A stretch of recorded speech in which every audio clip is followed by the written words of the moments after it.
Welcome to Uriah Heep, the Magician's Podcast.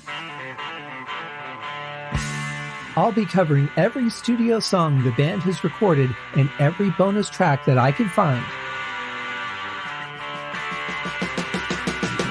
Each week we'll go over a new song from the beginning to where they are currently, and as they keep adding albums, I'll keep adding shows.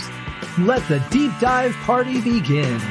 In the magic garden, some were singing, some were dancing.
Okay, so I want to check with you on something that I think I'm hearing. Sure. First, I love those trills that he was playing on the Moog at the beginning of that section. That was a nice change. Yeah. But it sounds like, okay, so I've got Ken in my right ear, both the Hammond and the Moog, but I'm hearing in my left ear, it sounds like Mick is doubling some of that solo stuff that he's playing very faintly. Yeah, he's doing it with a wah too, yeah. Mm-hmm. Yeah. David was actually singing part of what Ken was playing on the Moog. Oh. He was when he something about mama and whatever, but before that he was singing, and you'll hear Ken do that. So he obviously picked it up because it's going to come up. Okay. So he was doing it ahead of time. Right. And Mick was primarily, power chords, but he had the wah coming on at the very end of this thing. He played a little bit of what Ken was doing, sorta, but only for very, very short time. Yeah, it was a nice surprise accompaniment. Yeah, because if you lose the power chords from him, it's just Gary and Lee, and the middle of the song will drop out. Mm-hmm. So he had to stay there. And, we haven't really talked about Lee Kerslake since the beginning of the song. This song, there isn't really much for him, but I'm going to guess. Yeah, I was just going to say, I'm going to guess that as this song progresses, he's going to start opening up more. Because really, in this song, he really just needs to be a timekeeper. That's the beauty of Uriah Heep music. Everything's a journey.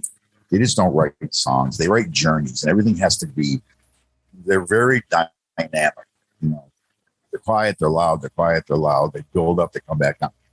This is one of those songs. Well, they tell a musical story as well as a lyrical one. Absolutely. Because, I don't know about you, but I always have these visions of things happening when I listen to them. Mm-hmm. I always have I'll lose track of I never really hear the vocals anyway. If I'm not reading on, I don't know what anybody's ever saying. But I always have a landscape going on in my head.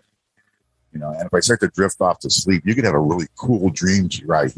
Because I always hear all kinds of weird. I always see in my head different things happening that have nothing to do with what the song was written about, but the music does that to me. So you're absolutely right. They're very lyrical. They're very vision oriented. To your head, if you're not concentrating what the song's about, the music does that to you. Any of that makes sense. It's funny that you say that because I absolutely do see them as a very visual band. And what I mean by that is I do see visuals for their story. Like take, Rainbow Demon, Here Lies the Rainbow Demon. And he's talking about, riding out in the mist of morning. And I'm actually visualizing just the earliest crack of dawn. And there's just mist in the field and this guy's riding and he's got his sword just in case. I mean, it becomes very vivid. And when I read books, I visualize them too. But when I listen to most songs from most bands, I don't get these visuals. With Uriah Heep, I do. I do. Absolutely. Yeah.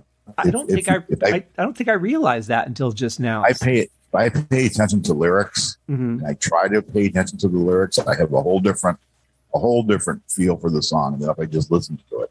Because I don't know what they're saying most times. And there's nothing wrong with that. I'm not into the lyrics so much about anything, you know. Yeah, I think I know them better on their older stuff because I used to pay attention to lyrics, but now that I hear them more as an instrument, I don't pay attention to what's being said as much as the feeling of what's being said. That's how I feel about it. Yeah, I see vocals as another instrument more than the dialogue teller. Absolutely. You know?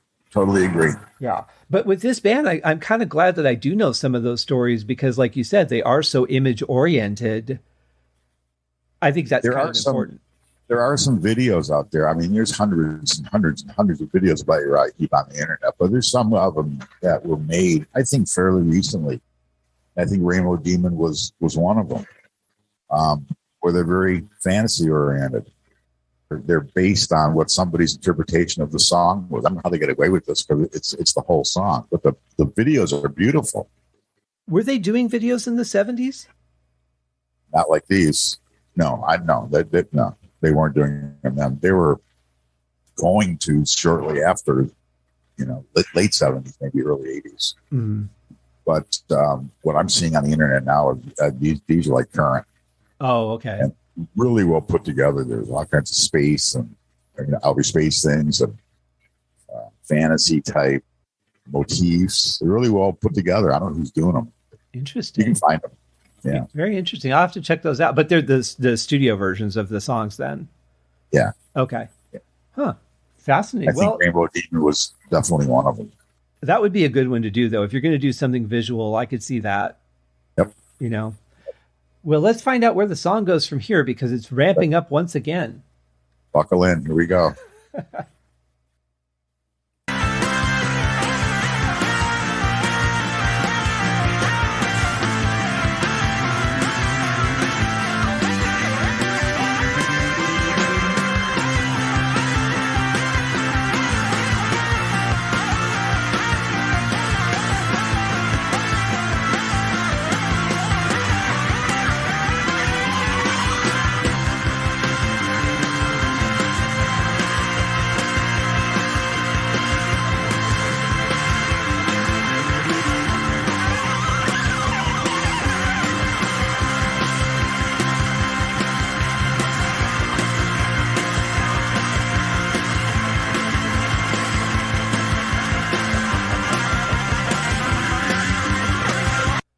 Oh, I like that beat change.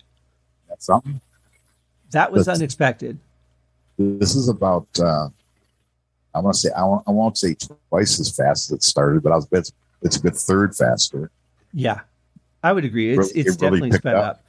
And I like the fill-ins that Mick is doing at the end of every pass of the riff too. Those are really interesting and keeping the energy up for sure.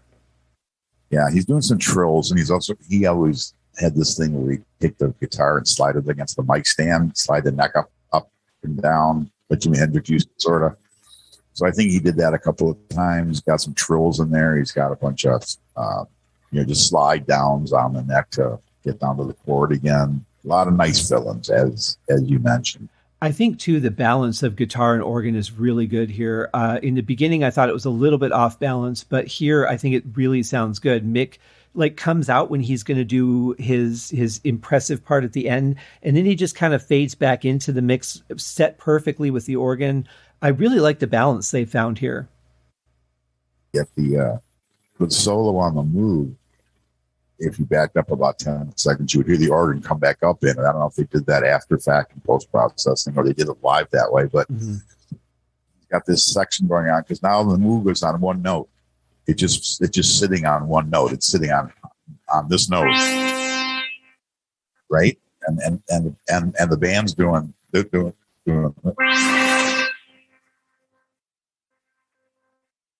right, and that note's never going to change, except at the very, very, very end he goes,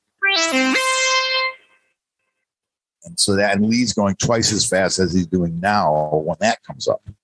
So that's what he's doing. And that, to me, this section in the next 10, 12, 15 seconds, I think is the best piece of Uriah Heep feeling music I've ever heard. Wow. That's why I like this song so much. This is so emotive to me. The previous 10 seconds going toward the end of the song to me is like the best they've ever sounded.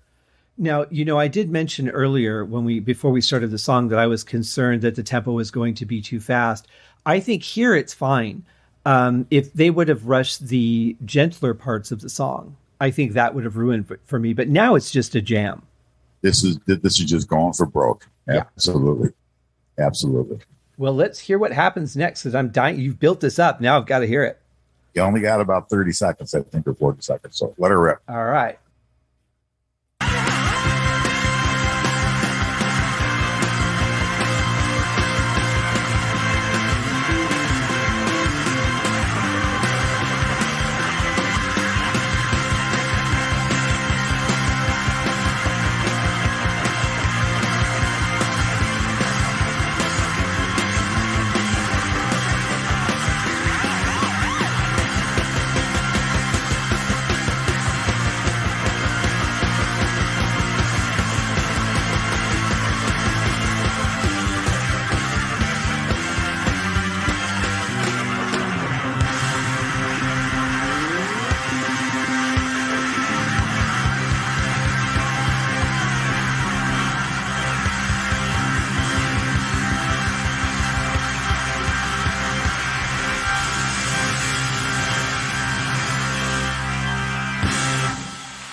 That was really powerful.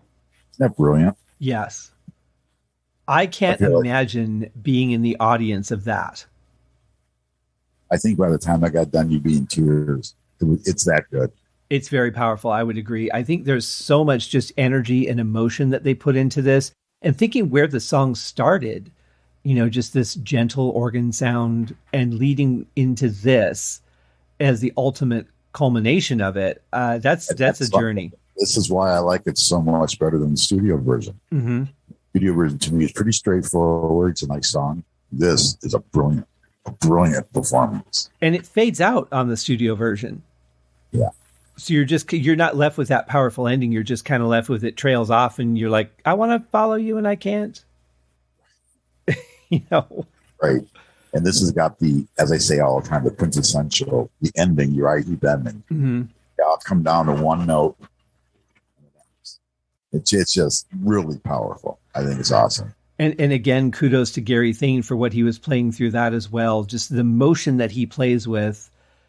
I can't imagine how it was for him to come off stage and not have to just put his fingers on ice for a couple of hours. I was just going to say, you have July Morning and you have this and you have Gypsy within half an hour of each other, maybe an hour. You got to be sore when you're done with that stuff. Those are three great tunes. Yeah. They didn't play all the time, which they probably did as best they could, You got to wear out. These guys are, those are really long, masterfully executed pieces of music. Everybody's moving all over the place on it. He's got to be sore because his left hand's got to be really sore.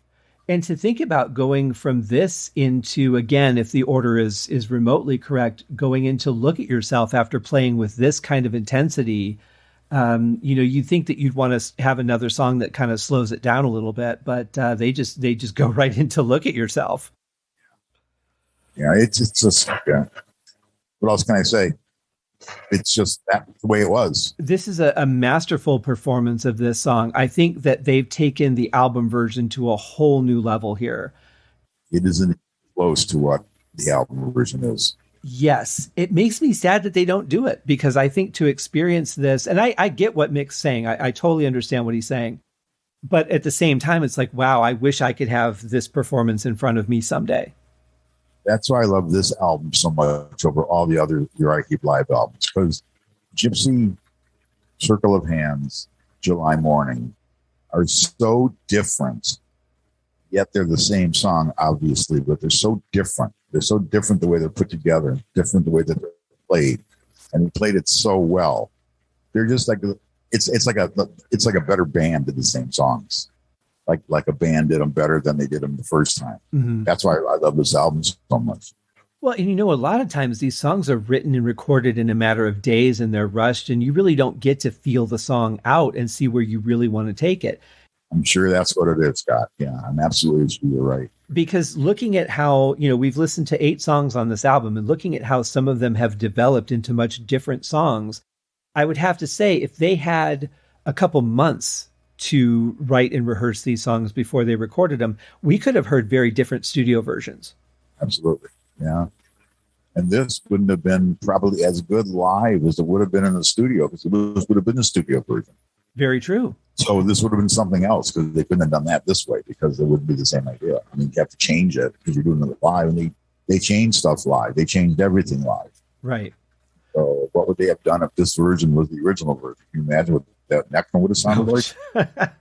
At what level do you take it at from here, I don't know how that's even possible. And it's interesting because the recording process is so fast. I hear so many bands say, well, yeah, we recorded our album and now we've got to do rehearsal sessions so we can learn the songs. I'm like, what do you mean learn the songs? You just recorded it.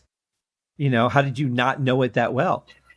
The story behind this one is Ken brought this into them on an acoustic. And they built it. There was 3 sections, 3 different pieces of music that David and Ken and Mick, I think, contributed. There's the vocal, the main riff, the main vocal part of it, middle and whatever. But they put it together based on an acoustic song that Ken brought in. That's my understanding. And this is the result. That would be brilliant. Huh? That would be very interesting to hear, to hear him play the origin of this song. Just because the obviously it's such a heavy song, but it's so patient too. That's one thing I love about it, is you can hang on that high C note for a while. This is a song that is not in a rush to get where it's going. Absolutely. And it started out so gentle with that beautiful little ballad with the organ. And it ended up to be this bombastic thing. But it's still got that part of it. It's still the same chords. It's just been morphed into this battle tank. Yes. Where it started out as someone's driveway or something. I don't know. That's the imagery that I get. It's it's a little town somewhere, and now it's in this battle. And comes a tank down the road, and it's full guns and every blaring and blasting, or whatever vision you have. That's what this song turned into. It's really, I think, one of the best songs they've ever recorded live. That's such a great analogy, though, because when this song ramps up, halfway through it, and we're done with the verses and the choruses, and it's just instrumental, it is something that is going to steamroller everything in its way. July Morning was brilliant. There's no denying that. Sure. The way that they changed it for this album is as brilliant as this is. But I think of all the songs that I've loved off this particular album, this has got to be the one I love the most. Yeah, I can understand. And it's a favorite anyway. Aside from the live album, it's one of my favorites. But I think this is a fantastic version. I think that what they've done here, at least on that night, was pretty magical. Have you heard other live versions of this, or was this one that they didn't do a lot of? I have not heard too many. I've heard some. I didn't think they were as good as this. Mm-hmm. I've heard another one. I don't think I ever heard them play it live, unless they did it in London when I was there one year. I went to Magician's birthday party. I don't remember, but I don't think I've heard this on video live too much. Yeah, well, I mean, Mick's point is right. I get what he's saying about the slide guitar, but I think they compensate for it. And what I said initially about the piano, I will agree with you. It would not have fit in this version. It's too staccato. It would make the song. It would make this version of the song far too choppy. In one of the Magician's birthday parties or concerts that we had, about the year 2001 or so, Ken was there with Lee playing with Trevor Boulder and the band. So it was Mick, Bernie, Trevor, Lee, Phil, and Ken. And I think they played it then, but I don't remember. I just don't remember. I can look it up, but yeah. I wonder if Ken would have been playing guitar then, since he had Phil to cover the keys. Yeah, he would have played the slide. Yeah, I think they did, but who knows? That's 20 years ago. I don't. Yeah, I barely remember last month. I was there, and I may not have been in shape to remember, so I don't know. True. I'll look it up. That was we had 4 magicians' birthday parties, and that. And I think if they did that, they did it at the one in 2001. Well, I know at least one of those was released. I don't know if that was an official release or a bootleg, though. It was official. Oh, it was? Okay. Classic Rock Productions. Well, I'll have to look and see if that's the one. I'd be very curious to hear what that would sound like. Me too, because I don't remember. Yeah, me too. I have to wonder, though, if that would be weird for Ken to have someone else playing the keyboard, just because that's such a close song to his heart. Like, I don't know. That would seem a little weird to me to have somebody feeling that. I think that he, behind the scenes a little bit, when they put that together, Ken was asked to join, the band for a celebration concert, and he did. And I don't think there was any real friction. The only real friction would have been put aside for this concert because it was such a big deal. Sure, he was all over the world because the internet was new, and the band of heapsters that everyone seemed to know everybody almost all showed up. There was probably 4,000 people. I think it was at the escapes me, maybe the Apollo or the Odeon or something in London, and it was probably 4,000 or 5,000 people in the audience. And they played. I think John Lawton was there also. Matter of fact, nice. Yeah. John stepped in and sang with Bernie for a little bit, and Ken was with the band for a little bit. And I don't think there was any real animosity or anything. I think Ken was flattered that they called him, and I think the band was a bit leery because their history, right? So they might have been a bit weary or concerned, but I think that all went away during rehearsals. And by the time they got to stage, they were okay and ready to go. And I remember being there. I remember seeing it. So it was pretty cool. It was pretty cool. Well, a lot of times too, regardless of the animosity, sometimes when everybody's just with their instrument and they start playing, you get into the music so much and you forget about all those other things. It's just about the song and playing together and being a unit. And these guys, every version of the band has been a tight, cohesive unit at one point or another. We talked about the piano with this, and in my mind right now, in my mind's eye, I'm seeing Phil play the piano parts while Ken played the organ part. Oh. And then Ken went to the guitar slide part, and Phil took over because he had 2 keyboards anyways. So Phil took over the organ part, if I remember correctly. Well, I noticed. I think they did do it in this one. Gary was covering the when they play that scale that goes back into the riff at the end, just dun dun dun dun dun dun dun dun. I noticed that Gary was covering that, yep. But I can't remember if he played that on the album or not. I don't think so. I don't think he did. I think that was just the piano that did that. The piano was doing it, and on this one they adapted him, and Ken to do that. I think it worked. Yeah, absolutely. Yeah, absolutely. And of course, I still have to give some credit to Lee because he was such a foundation in this song to keep everybody on pace and rock this. Yeah, he rocked it. He didn't need to be crazy to make this a great drum song.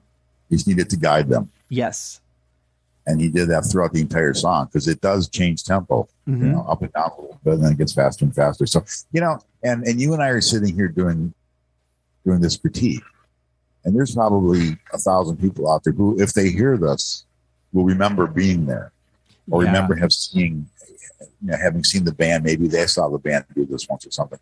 I would love to hear from them because this live album is different from Live 79, and it's different from the current band's live albums, and it's different. It's just a whole different animal. Mm-hmm.